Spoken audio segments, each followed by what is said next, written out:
Salve Maria! Jaqueline aqui para contar para você hoje a história de São Félix de Nola. Você conhece? Já ouviu falar nesse santo?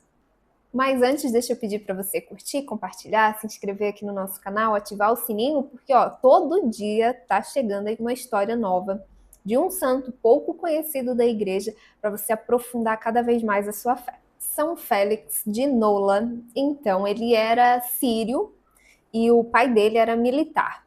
Eles moravam então na cidade de Nola, que era 5 léguas de Nápoles. E o pai dele, né, o pai de Félix, que chamava Hermias, ele teve 2 filhos, um que se alistou nos exércitos do imperador, e Félix, que servia com todo o coração o supremo imperador e rei dos reis, Jesus Cristo. Félix, ele dedicou a maior parte do tempo da vida dele à igreja. Ele doou tudo que ele tinha aos pobres.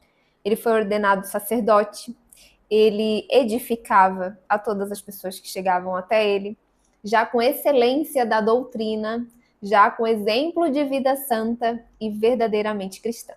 No tempo de Félix, aconteceram terríveis perseguições do imperador Valeriano e do imperador Décio.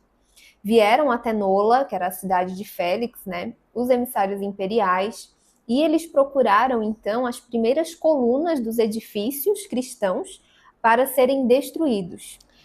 O bispo de Nola, dessa época, era chamado de Maximiano.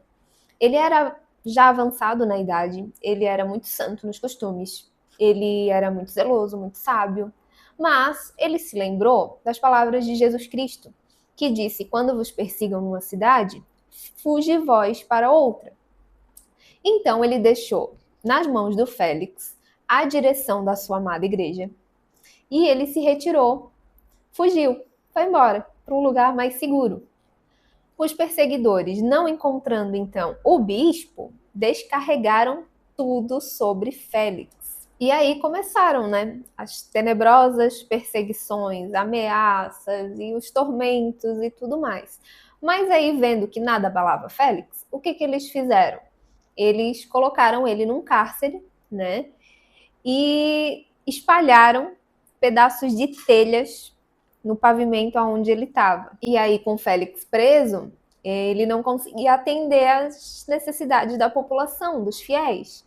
E aí o bispo Maximiano, vendo tudo isso, tentou voltar, mas não conseguiu. Félix, então, lembra de São Pedro, de quando São Pedro foi preso e foi liberto pelos anjos. E aí, lembrando disso tudo, Félix ouviu uma voz que disse: segue-me.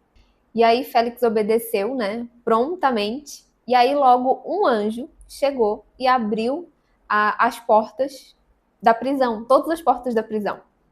E aí deu liberdade a ele e por fim conduziu ele até um monte aonde estava o bispo Maximiano. Félix então abraça Maximiano e aí olhou para ele, ele estava assim em estado deplorável, né? E aí pegou ele, colocou nos ombros e levou até a casa de uma piedosa viúva. E aí ali o bispo Maximiano começou então a se reanimar, né? E aí depois eles conseguiram, né, se restabelecer e aí os dois voltaram até a cidade para alegria dos fiéis que estavam sem uma direção lá. Foi breve então a tranquilidade, a paz para a igreja na cidade de Nola, porque logo bem depressa se instalou de novo a perseguição e ainda com mais fúria. Então os emissários do imperador, logo que chegaram à cidade, já foram procurar por Félix, né? E aí Félix se retirou na casa de uma piedosa mulher, lá onde ele ficou por cerca de 3 meses. E aí, finalmente, terminada a tormenta, ele saiu em público novamente e começou a exortar a prática da virtude. E aí os fiéis passaram a olhar para Félix como um enviado do céu. Daí, por aquele tempo ali, Maximiano morreu, vítima já da idade, dos muitos trabalhos, né? E os cristãos logo lembraram de Félix para suceder Maximiano, né?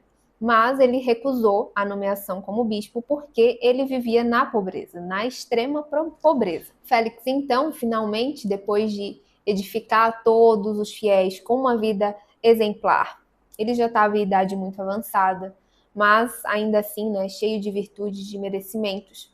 Ele faleceu, mais ou menos no ano 256. São Félix de Nola, rogai por nós.